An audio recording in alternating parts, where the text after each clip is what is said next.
인사했군요. 그치? 자, 이번 영상은 뭔 얘기를 할 거냐면, EBS 공부법에 대해서 얘기를 할 겁니다. 프린트가 있는데, 프린트 표지를 잡고 안에를 열지 마시고 그대로 확 뒤집어 보세요. 확 뒤집어 보면, 뭐가 나오냐면, 문학과 독서가 나오죠. 다 받았습니까? 문학이랑 독서가 있는데 실질적으로 우리가 수능에서 도움이 많이 되는 건 무슨 지문? 그렇죠. 문학이죠. 원래는 7지문 중에서 5지문 가까이 나왔는데 작년 수능 기준으로 문학이 7지문 중에 3지문이 EBS에서 나왔었어요. 이해되세요? 올해도 아마 이렇게 나올 50%를 반영한다고 그러니까 이렇게 나올 확률이 높고, 독서는 4지문 중에 2지문이 반영이 되는데 반영됐다고 얘기하기에는 조금, 그래도 안 읽은 것보다는 조금 도움이 됐다는 애들이 있는데 체감으로는 좀 덜합니다. 그러면 EBS 공부법에 대해서 문학과 독서는 나눠서 봐야 되는데 제가 좀 더 세분화했습니다. 뭐와 뭐로 나눴죠? 수능과 내신으로 나눴습니다. 됐죠? 그러면 문학 중에서 이제 얘기를 하는데 봅시다. 문학에서 수능과 내신 통틀어서 기본으로 봐야 될 게 뭐냐면 문학이라는 칸 옆에다가 쓰세요. 거기 보시면 제가 순서대로 볼게요. 문학이라고 돼 있는 파트 옆에다가 우리는 3주를 봐야 됩니다. 이 3주가 뭐냐면 주제, 주요 내용, 주요 특징이 됩니다. 자, 일단 이렇게 써두세요. 문학 옆에다가 수능을 보든 내신을 보든 요 3가지가 기본인데 수능은 얘들 정도만 보시면 돼요. 근데 내신은 좀 더 꼼꼼하게 봐야 되는 건 알겠죠? 그렇죠? 나눠서 설명할 테니까 잘 봅시다. 수능 대비라고 되어 있는데 거기에다가 첫 번째 1번 항목이 고전시가입니다. 자, 1번 제가 쓰려다가 일부러 안 쓰면 좋을 것 같아서 2번 현대시, 자 수능이에요. 3번 고전소설, 제가 칸을 넉넉하게 해왔죠. 4번 현대소설, 5번 수필 극문학으로 가겠습니다. 수능이에요. 수능. 자, 이렇게 항목을 써놓고 씁니다. 파트로 나눠서 공부를 해야 되는데 고전시가 같은 경우는요, EBS에서 거의 무조건 해마다 고전시가에서 한 작품은 무조건 나온다고 생각하시면 돼요. 그래서 해마다 고전시가 EBS에서 마지막 마무리할 때 찍어준 거에서 안 나온 적이 없어요. 제가 찍어준 거에서 다 나왔어요. 진짜로. 니들 선배들, 여기 예진쌤도 있고 여기 선배들한테 물어봐요. 찍어준 데서 안 나온 적 진짜 고전시간은 한 번도 없어요. 이해돼요? 그럼 선생님 수능 특강에 나온 거, 수능 완성에 나온 거 다 작품으로 찍어준 거 아닙니까? 찍어줬다고 그랬잖아요. 그죠? 몇 개 찍어준 거에서 다 나왔습니다. 작년에 뭐 나왔어요? 탐군가. 재작년에 월서는 16건가, 3년에 월서는 16건가, 일동장류가 다 나왔었습니다. 그래서 고전시가 그러면 한 작품이 나오면 다행인데 2개 이상 나오면 우리 다른 것도 공부를 해야겠죠. 어쨌든 그런데 고전시간은 그럼 공부를 할 때 어떻게 하냐면 해설을 하는데 해설이 거의 완벽하게 해설이 됩니다. 이 말은 조금 꼼꼼하게, 굉장히 꼼꼼하게 해석을 할 수 있어야 돼요. 해설이 아니라 해석. 미안. 꼼꼼하게 해석이 돼야 돼요. 약 한 95% 정도. 이 정도만 되면 고전 시간은 웬만한 건 다 마칩니다. 해석이 되면 웬만한 건 다 맞춰요. 해석이 안 돼서 틀리지 해석만 되면 쉽게는 문제는 쉽게 나오니까. 그 다음 얘들은요 뭐 위주로 보면 되냐면 얘들은 시조와 주로 가사 위주로 공부하시면 돼요. 그러면 지금 역대 수능에서 시조와 가사 외에 나온 적이 있느냐? 한시가 가끔 몇 년마다 한 번 나오기도 하지만 거의 대부분 시조와 가사에서 다 나온다고 보시면 됩니다. 그러니까 얘들 위주로 많이 공부를 할 거예요. 이해되셨어요?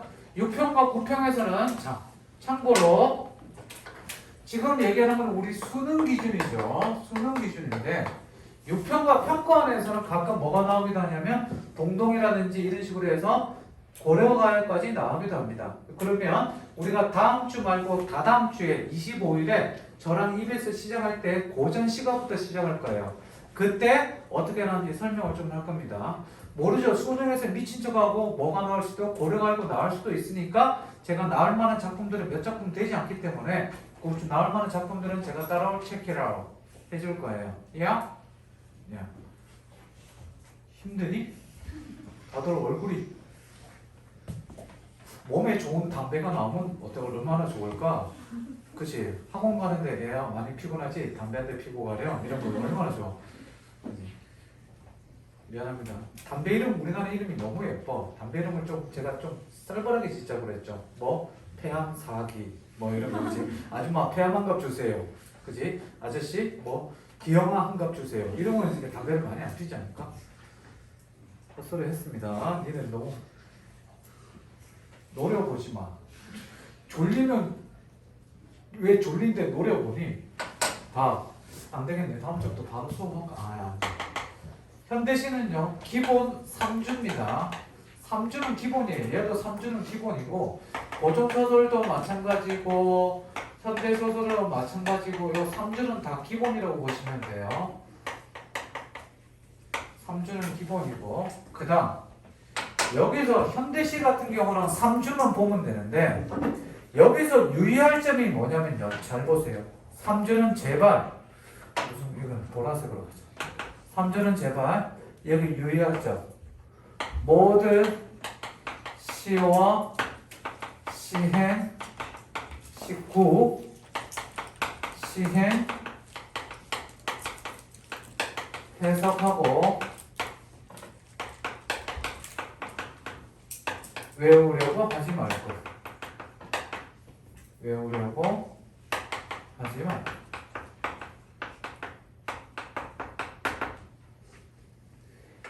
이게 엄청 중요해요.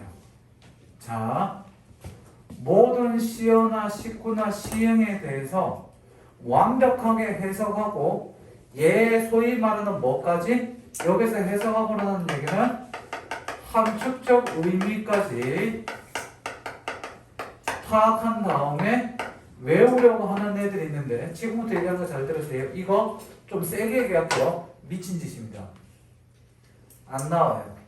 프린트는 앞페이지로 한 장 살짝 넘겨보세요. 앞페이지로 그대로 한 장 넘겨보면 왼쪽 페이지에 뭐가 있냐면 작년 6월달 평가 문제를 제가 하나 실어놨습니다. 김기린의 연륜과 김광균의 대장간의 유혹이 있습니다. 그 밑에 34번 문제 보이시죠? 얘 정답률이 몇 프로냐면 자 하기 전에 가와 나중에 뭐가 EBS에 실려 있었냐면 나시가 EBS에 실려 있었습니다. 김광규의 대장간의 유혹은 아마 본 애들도 여기 좀 있을 겁니다. 많이 봤을 텐데 얘가 EBS에 실려 있는 작품이에요. 그래서 내신 공부한답시고 수능 공부한답시고 재수생은 안 그러는데 고3 애들이 김광규의 대장간의 유혹에서 제 손으로 만들지 않고 한꺼번에 싸게 사서 마구 쓰다만 망가지면 내다버리면 쉬워. 플라스틱 물건에 세모 쳐놓고 이게 함축적 의미가 뭐고 버스에서 뛰어내리고 싶다. 버스가 무슨 함축적 의미가 있을까? 왜 뛰어내리고 싶지? 그럼 버스는 세모인가? 뭐 이런 거 따지고 있습니다. 여기 보세요. 이걸 이렇게 따져서 달달달 외웠다고 칩시다. 외웠지? 그럼 문제를 맞춰야 되는데 그 밑에 34번 문제 있죠. 맨 마지막 문제예요. 이 문제 정답률이 몇 프로냐? 정답률이 33%예요. 자, 보세요. 제가 하고 싶은 얘기가 있어서 그럼 그 옆에 보세요. 그 옆에 보시면 대장간의 유혹이라는 시 해설 보이시죠? 보이세요? 안 보이세요? 보이죠? 그렇죠? 이게 제가 여러분한테 올해 나눠줄 예를 들어서 샘플이에요. EBS 해설을 이런 식으로 나눌 거예요. 니들은 흑백이지만 여기는 카라라예요. 그죠? EBS 해설 다다음 주에 나오게 될 책은 풀 컬러입니다. 그죠? 컬러를 해야 돼요. 왜? 안 그러면 이게 시어랑 함축적 의미는 구별이 안 돼요. 좀 비싸지더라도 다음 달에 그 교재비가 이제 청구가 되겠죠. 그렇죠? 조금 비쌀 겁니다. 한 84만 원 정도? 올해 제가 신기로 했어요. 그 차에 좀 심어야 될 거. 미안합니다. 자, 그래서 이렇게 할 건데 이 해설을 다 본다고 해서 이걸 다 맞히느냐? 그게 아니다라는 걸 보여주기 위해서 제가 이걸 실어 놓은 거예요. 이해되셨죠? 자, 그러면 돌아가서 맨 마지막 뒷페이지로 돌아가서 잘 보세요. 수능하는 애들 명심하세요. 이거 하시면 안 돼요. 하면 안 된다는 거 보여주려고 얘기한 겁니다. 다음, 고전소설을 보면요. 고전소설은 얘는 여기 보세요. 주요 내용 파악을 하고 그랬으니까 주요 고전소설과 현대소설의 주요 내용은 당연히 뭐가 되겠니? 줄거리가 되겠죠. 이 줄거리가 되는데 여기서 말하는 줄거리는 주목 고전설의 줄거리는 조금 세세하게 얘는 가볍게 세세하게랑 가볍게의 말이 무슨 말인지 아시죠? 무슨 말이냐면 고전소설의 줄거리는 굉장히 좀 세세하고 꼼꼼하게 좀 봐주세요. 그러면 얘는요 실제로 문제 풀 때 도움이 됩니다. 문제 풀이에 도움이 확 돼요. 왜? 고전소설은 줄거리가 짧고 뻔하기 때문에 알아두면 조금 도움이 되는데 현대소설은요 줄거리를 세밀하게 안다고 해서 원체 방대하고 주제가 좀 다양하게 나오고 아마 이 줄거리는 현대소설은 EBS 바깥에서 나올 확률이 굉장히 높아요. 그러면 EBS 작품을 줄거리를 굉장히 세세하게 외울 필요까지는 없다. 그래서 주요 내용이 뭔지 가볍게 정도 받으시면 될 것 같다. 됐죠? 다음 수필극도요. 수필극도 그런데 수필국문학은 수필 같은 경우는요 좀 나눠서 봐줄게요. 수필은 그냥 말 그대로 3주만 보시면 됩니다. 그런데 희곡 극문학에서 극에서 주요 3주 당연히 보시고 극문학에서 줄거리는 역시 줄거리는 역시 조금 세밀하게 봐주세요. 올해 극이 나올 해마다 번갈아 가서 나오지만 그게 나오지 않을까 조심스레 예상해 봅니다. 안 나오면 진짜 할 수 없죠. 그죠? 내가 출제위원은 아니잖아요. 됐니? 자, 요게 수능이 됩니다. 수능. 다음. 내신은 옆에다가 바로 써둘게요. 내신은 자, 잘 보세요. 내신을 잘 봐야 되는 친구, 특히 1학기 얘기합니다. 선생님, 저에겐 내년도 있어서 2학기도 잘 봐야 될 것 같은데요. 이건 나중에 생각합시다. 1학기만 놓고 얘기하면요. 내신은요. 자, 여기에다가 이게 기본에다가 이게 기본이라고 쓰면 안 되지. 기본에다가 뭐라고 그러냐? 여기보다 그냥 한 단어만 쓸게요. 훨씬 꼼꼼하게. 내신 잘 봐야 되는 친구들 훨씬 꼼꼼하게 보되 어느 정도 수준까지 보냐면요. 잘 보세요. 어느 정도 수준이냐면 작품 제목만 보고 바로 문제 풀 정도.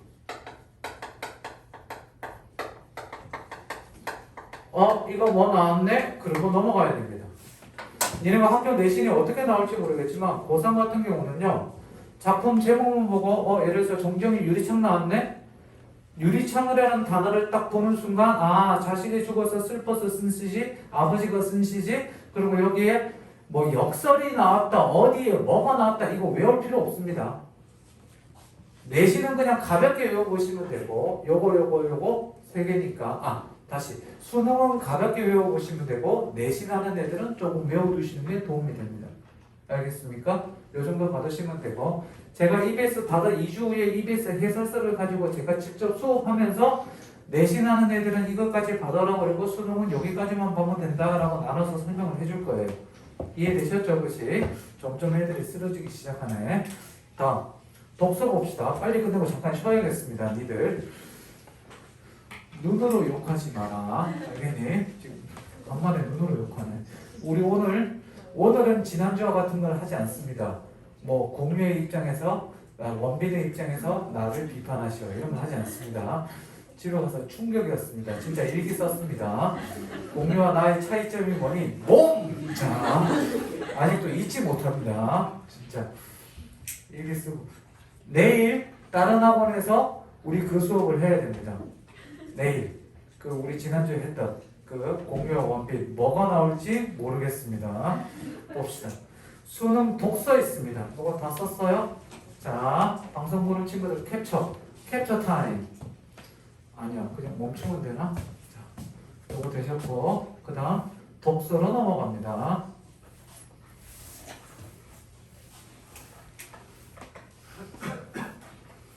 독서는 좀 간단해요. 문학이 이렇게 된다면 독서는 수능이랑 독서는 내신 대비는 조금 별 차이가 없는데, 자, 지금부터 수능 특강 독서 시작한 사람 손. 독서 시작한 사람 몇 명 없죠? 잘 들으세요. 6평에 최소 한두 질문 지금 수특에서 나올 거예요. 그러니까 기본적으로 우리는 독서 2배에서 수능 특강 독서를 언제까지? 6평 전까지 끝내야 돼. 한 바퀴 돌려야 된다고요. 맨 앞에 1부가 있고 2부가 있는데 2부 적용학습부터 보셔도 돼요. 다다음 주에 얘기했지만 수능 특강에서 1부 개념 적용학습이 있거든요. 6평에 그거에서 한 지문 나올 때가 많았어요. 근데 주로 뒤에서 나오거든요. 그래서 그거는 다음 주에 얘기하겠지만 독서 같은 경우 잘 들으세요. 6평에서 한두 지문 반영이 되니까 반드시 6평 이전에 끝내야 돼요. 그러면 6평 이전에 끝내려면 지금부터 어떻게 하냐면 매일 비문학 기출 한 지문, 다음 EBS 수특 한 지문, 이렇게 가야 됩니다. 그러면 여기서 말하는 기출 한 지문은 여러분들이 가지고 있는 기출 문제집을 보셔도 되고, 혹은 지금 제 수업을 듣고 있는 애들은 뭐를 보면 됩니까? 워크북, 즉 내가 스터디를 보시면 되죠. 쓸 때마다 감동해요. 공부는 내가 한다. 내가 스터디. 자뻑이죠. 자, 워크북 요거나 기출문제집이나 워크북을 가지고 기출 한 지문과 수특 한 지문씩. 자, 얘들아 지금부터 한 지문씩 풀죠? 수능 볼 때 다 끝났다. 6편 보기 전에 다 끝납니다. 재수생들은 4월 1일부터 풀라고 얘기하는데 4월 1일 날 주말에는 2지문씩 풀어야 돼요. 그러면 언제 6편 보기 전에 다 끝나요. 그러니까 매일 뭐부터 풀면 될까요? 인문부터 푸시면 돼요. 인문 장르부터. 맨 앞에 독서 나와 있는 거 일부부터 푸셔도 상관없습니다. 그렇지만 주로 뒤에서 나오니까 인문, 사회, 과학, 기술, 예술 있죠? 거기서부터 푸시면 돼요. 오케이? 수능 독서 1강이 소쉬르입니다. 소쉬르. 언어학자. 네, 랑그 파롤 쉣 그만합시다. 랑그 네 그만할게요. 자, 그다음 읽어보시면 돼요. 다음 여기서 그러면 어떻게 해야 되냐면 얘들은 어떻게 하냐면 잘 들으세요. 우리가 늘 하는 공부랑 똑같습니다. 제시문 분석이랑 더하기 문제 분석을 하되 여기서 잘 보세요. 제시문 분석은 제시문을 요약해 둡니다. 제가 이거 독서까지 자료 만들고 있습니다. 독서까지 자료 만들고 있고 문제 분석은 어떻게 하느냐? 뭐만 하면 되냐면 모든 문제 다 하지 마시고 틀린 거랑 and 뭐 애매한 거 요거 보시면 됩니다.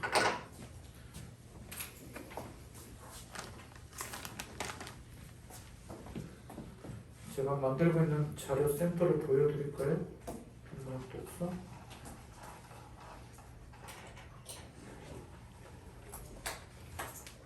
제가 독서 만들고 있는 것 보여드릴게요. 공부하기에 아주 잘 만들고 있죠. 1문당 보여요? 뒤에 보이니? 보여요? 파란 칸으로 다 비워놓은 거? 보이면 보인다고 말 좀 해줄래? 시앙? 이렇게 다 만들고 있어요. 제시문 요약이다.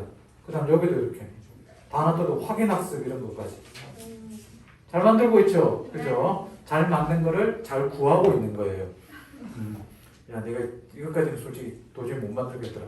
이걸 다 어디서 구하냐고요? 네, 돈 주고 사요. 한 지문당 뭐 얼마 이렇게 돼요. EBS가 몇 지문? 60지문이죠. 그럼 어떻게 돼요? 그래 인생이 적자죠. 그죠? 어쨌든 니들이 시험 잘 보면 되니까 이렇게 하고 있습니다. 다음. 그래서 수능 보는 친구들은 이렇게 하시면 돼요. 다음. 여기에다가 내신 대비는요. 아까랑 똑같아요. 내신은 어느 정도가 돼야 되냐면 지문 안 보고 풀 정도가 돼야 돼요. 지문 안 보고 지문 간단하게 지문 내용을 얘는 조금 뭐까지 되냐면 암기 어느 정도까지 대략적으로 암기까지가 돼야 돼요. 시간이 모자랄 거예요. 우리 한때 유명했던 숙명여고 아시죠? 숙명여고 애들 가르치거든요. 국어 시험지가 몇 장인 줄 알아요? 니네 몇 장이니? 국어 시험지 고2 애들 국어 시험지가 조그만 글씨로 해서 8장이에요.